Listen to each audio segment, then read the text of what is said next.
बड़ी खबर आपको बता दें कि इजरायल सरकार का दावा है कि हमास ने 100 से ज्यादा लोगों को बंधक बनाया है। ये बड़ा दावा हम आपको बता रहे हैं। इजरायल ने दावा किया है कि हमास ने 100 से ज्यादा लोगों को बंधक बनाया है। जो बर्बरता हमास ने दिखाई है, जो अमानवीय चेहरा हमास ने पेश किया है इस जंग में, उसका सबूत यह है कि इजरायल का यह कहना है कि 100 से ज्यादा लोग बंधक बनाए गए हैं। इजरायल सरकार ने खुद यह दावा किया है। और इस बीच 100 लोगों के बंधक बनाए जाने के बाद एक और बड़ी अपडेट आ रही है, वो भी हम आपको बता रहे हैं। ये भी जान लीजिए, इजरायल फिलिस्तीन जंग से जुड़ी ये दूसरी बड़ी खबर। हमास ने युद्ध और तेज करने का ऐलान कर दिया है। लेबनान और वेस्ट बैंक तक फैला है ये युद्ध। हमास ने कहा है कि ये जो युद्ध है लेबनान और वेस्ट बैंक तक फैलेगा, यानी कि उस डर की आशंका जो जताई जा रही थी, वो जो संभावनाएं थी कि ये जंग और बड़ी हो सकती है, अब हमास ने खुद कहा है। हमास का कहना है कि लेबनान और वेस्ट बैंक तक ये युद्ध फैलेगा। इसका मतलब कि हमास आने वाले दिनों में हमले और तेज करेगा और इजरायल लगातार पलटवार करता ही जा रहा है। हमास ने युद्ध और तेज करने का ऐलान किया है। ये बड़ी अपडेट हम आपको बता रहे हैं। इस बीच इजरायल ने भी ये कहा है कि 100 लोग अभी भी वहां पर युद्धबंदी हैं, उनको अगवा किया है हमास ने। ये बड़ी अपडेट हम आपको दे रहे हैं। अपडेट बताने के बाद चलिए आगे बढ़ते हैं। मोसाद ये सिर्फ खुफिया एजेंसी नहीं है, एक ऐसा सुरक्षा कवच है जो पिछले 73 साल से इजरायल की हिफाजत करता रहा। मुल्क के दुश्मनों से हुई जंग में हर बार जीत हासिल की है मोसाद ने। 1976 का ऑपरेशन थंडरबोल्ट हो या 1972 रैथ ऑफ गॉड, मोसाद हर बार विनर बनकर सामने आया। लेकिन इस बार वो हो गया जो कभी नहीं हुआ था। गाजा पट्टी से ऑपरेट करने वाले आतंकवादी संगठन हमास ने मोसाद के इंटेलिजेंस नेटवर्क की धज्जियां उड़ा दी, इजरायल में कोहराम मचा दिया। इजरायल अब इसका जवाब दे रहा है, हमास के चिथड़े उड़ा रहा है।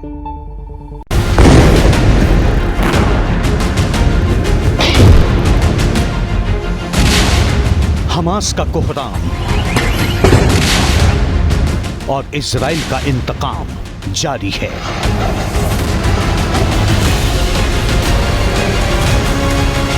न हमास रुकने को रेडी है, न इजराइल झुकने को तैयार है।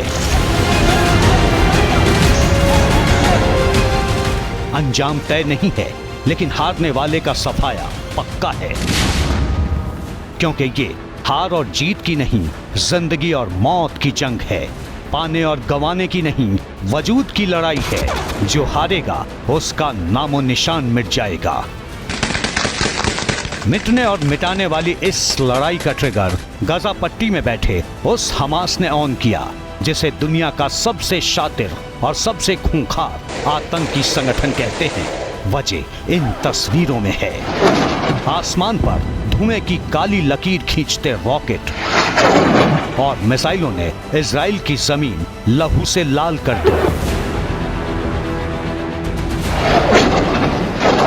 पहला ही हमला जोरदार किया, एक साथ हजारों रॉकेट बरसा दिए। जब तक इजराइल अपने हर्बे हथियार संभालता देर हो चुकी थी। हमास के हजारों दहशतगर्दों ने आसमान, जमीन और समंदर तीनों तरफ से हमला कर दिया। गाजा पट्टी से इजराइल में घुसने के लिए पैराग्लाइडर्स तक का इस्तेमाल किया गया। इजराइल में घुसे हमास के दहशतगर्दों ने हैवानियत की हद पार कर दी। बेगुनाहों का खून बहाया, इजराइल की सड़कों पर शहरियों की लाशें बिछा दी।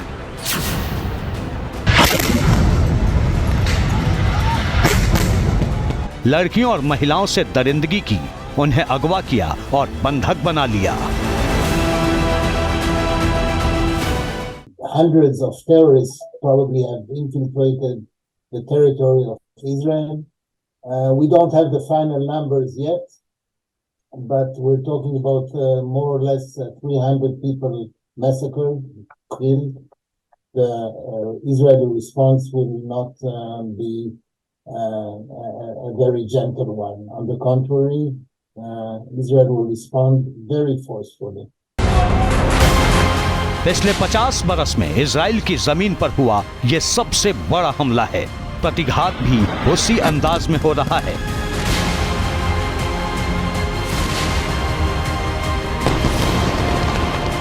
दहशतगर्दों ने इजराइल में खून की होली खेली, लेकिन वो भूल गए कि घायल शेर की सांसें उसकी दहाड़ से भी ज्यादा खतरनाक होती है।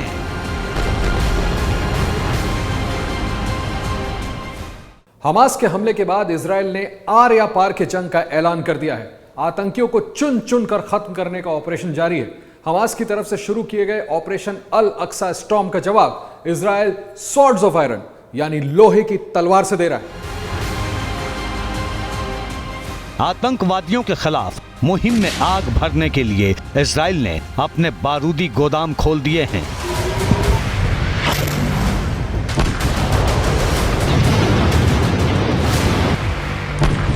दहशतगर्दों का शिकार शुरू हो चुका है। गाजा पट्टी में हमास के ठिकाने मलबा बनते जा रहे हैं। हमास के आतंकवादियों को अंजाम तक पहुंचाने के लिए इजराइल के टैंक निकल चुके हैं।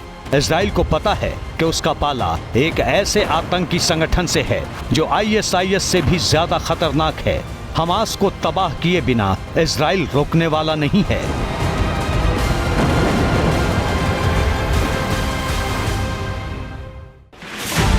इजराइल को पता है कि उसका पाला एक ऐसे आतंकवादी संगठन से है जो ISIS से भी ज्यादा खतरनाक है, जिसका मकसद सिर्फ और सिर्फ इजराइल की तबाही है। आपको इसके पीछे की वजह बताएं, उससे पहले हमास को समझ लीजिए। हमास एक इस्लामी आतंकवादी संगठन है जो 1987 में वजूद में आया। इसकी स्थापना शेख अहमद यासीन ने की थी। फिलहाल इसकी कमान इस्माइल हानिया के हाथ में है। फिलिस्तीन का हिस्सा रहे गाजा पट्टी पर 2007 से हमास का कब्जा है। हमास फिलिस्तीन में इस्लामिक शासन और इजराइल का विनाश चाहता है। हमास के सबसे बड़े मददगार के तौर पर ईरान का नाम लिया जाता रहा है। 2007 के बाद से हमास इजराइल पर कई हमले कर चुका है।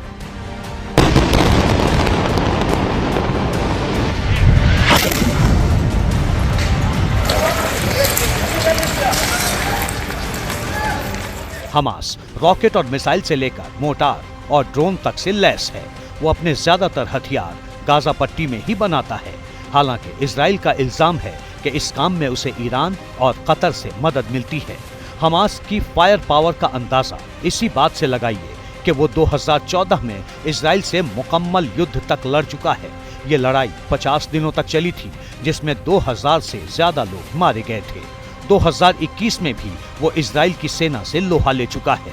गुरिल्ला युद्ध में माहिर हमास का खूंखार अल कासिम ब्रिगेड भी इजराइल के लिए मुसीबत बना हुआ है। इजराइल पर इस बार भी पहला हमला इसी अल कासिम ब्रिगेड ने किया। अल कासिम ब्रिगेड हमास की सबसे खूंखार मिलिट्री यूनिट है। क्रूरता के मामले में इस यूनिट में शामिल आतंकवादियों की तुलना ISIS के दहशतगर्दों से की जाती है। अल कासिम ब्रिगेड के ऑपरेशंस की कमान मोहम्मद डेफ अल कासिम संभालता है। ये गाजा पट्टी के भीतर चलने वाला सबसे बड़ा और सबसे घातक हथियारों से लैस आतंकवादी गुट है। अल कासिम ब्रिगेड की पैदाइश 1990 में इजराइल और फिलिस्तीन के बीच हुए ओस्लो शांति समझौते से जुड़ी है। हमास ने इस शांति समझौते के विरोध के लिए 1991 में अल कासिम ब्रिगेड बनाया और इजराइल के खिलाफ सबसे घातक हमलों में इसी का इस्तेमाल करता है। अल कासिम ब्रिगेड का सबसे बड़ा नेता याह्या सिनवार गाजा से पूरे ऑर्गेनाइजेशन को ऑपरेट करता है। ये सच है कि इजराइल सेना के आगे हमास कहीं नहीं टिकता, लेकिन उसे लेकर बरती गई मामूली सी लापरवाही भी इजराइल को बहुत भारी पड़ी है, जिसके डैमेज कंट्रोल के लिए इजराइल ने अपनी किलर मशीन यानी मोसाद को एक्टिव कर दिया है, जो अपने दुश्मनों के गुनाह को न भूलता है न माफ करता है। बड़ी खबर आपको बता दूं कि इजराइल में नेपाल के 10 छात्रों की मौत हो गई है। हमास के हमले में नेपाल के छात्रों की मौत हुई है। इजराइल में नेपाल के दूतावास ने इस बात की पुष्टि भी की है। ये बड़ी अपडेट हम आपको बता रहे हैं। ये जो इजराइल और फिलिस्तीन का युद्ध है, जब हमास ने हमला किया इजराइल पर, उसमें नेपाल के 10 छात्रों की मौत हुई है। हमास के हमले में नेपाल के 10 छात्रों की मौत। आधिकारिक बयान इजराइल में नेपाल के दूतावास ने इसकी पुष्टि की है, इस खबर की कि 10 छात्रों की मौत हो गई है। ये बहुत बड़ा चैलेंज होता है कि जो छात्र दूसरे देशों में पढ़ने के लिए जा रहे होते हैं, उनका डायरेक्ट उनसे कोई लेना देना नहीं होता है। वो इजराइल के नागरिक नहीं है, लेकिन क्योंकि वो उस हमले का शिकार हो गए, क्योंकि वो उस देश में रहते थे। इसी कड़ी में ये हुआ है कि इजराइल में नेपाल के दूतावास ने इस बात की पुष्टि की है कि जब हमास ने हमला किया इजराइल में, उस समय 10 छात्रों की मौत हो गई। ये बड़ी अपडेट, बड़ी खबर हम आपको बता रहे हैं कि नेपाल के 10 छात्र जो इजराइल में रहते थे, उनकी मौत हो गई है हमास के हमले में। ये बड़ी अपडेट हम आपको बता रहे हैं हमास और फिलिस्तीन युद्ध से जुड़ी।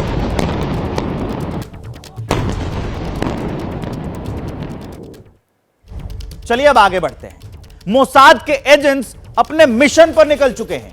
हिट लिस्ट रेडी है और यह भी पक्का है कि जिनके भी नाम इस हिट लिस्ट में हैं वो बचेंगे नहीं, क्योंकि मोसाद अपने दुश्मन को न भूलता है और न माफ करता है।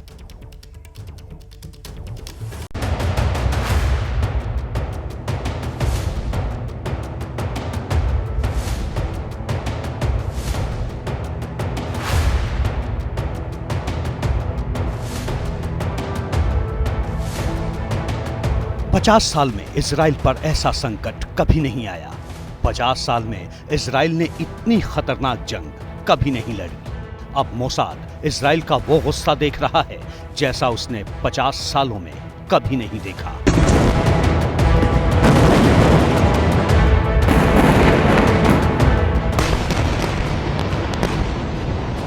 हमास को जो करना था कर चुका। इजराइल का जितना खून बहाना था बहा चुका, लेकिन अब अपने हद गुनाह की कीमत चुकाएगा, क्योंकि इजराइल की वो किलर मशीन अब एक्टिव हो चुकी है जिसके नाम से एक जमाने में हिटलर के हिटमैन भी खौफ खाते थे। ये नाम है मोसाद, जिसके एजेंट अपने दुश्मन को न भूलते हैं न माफ करते हैं। दावा किया जा रहा है कि हमास के दहशतगर्दों को मिट्टी में मिलाने के लिए इजराइल ने मोसाद का नेटवर्क एक्टिव कर दिया है और मोसाद के एजेंट्स अपनी हिट लिस्ट लेकर किलिंग स्प्री पर निकल चुके हैं। सवाल यह है कि इस लिस्ट में किसका नाम शामिल है। दावा किया जा रहा है कि इसमें पहले नंबर पर हमास के सुप्रीम कमांडर इस्माइल हानिया का नाम है। दूसरे नंबर पर हमास की अल कासिम ब्रिगेड के कमांडर याह्या सिनवार का नाम है। इजराइल पर हमले की प्लानिंग और इस प्लान के एग्जीक्यूशन के पीछे इन्हीं दोनों का दिमाग माना जा रहा है। ये इजराइल के लोगों और दहशतगर्दी से परेशान दुनिया दोनों के लिए अच्छी खबर है, क्योंकि जो मोसाद के टारगेट पर आता है वो बच नहीं पाता है। दुनिया में यूं तो अलग अलग देशों के पास एक से बढ़कर एक खुफिया एजेंसियां हैं, लेकिन इजराइल की एजेंसी मोसाद का नाम स्पाई सर्कल में अदब से लिया जाता है। कहते हैं कि मोसाद दुनिया में किसी चीज, किसी पावर से नहीं डरता। उसके एजेंट दुनिया की निगाहों से दूर रहते हैं, लेकिन उनके कारनामे सुर्खियों में जगह बनाते हैं।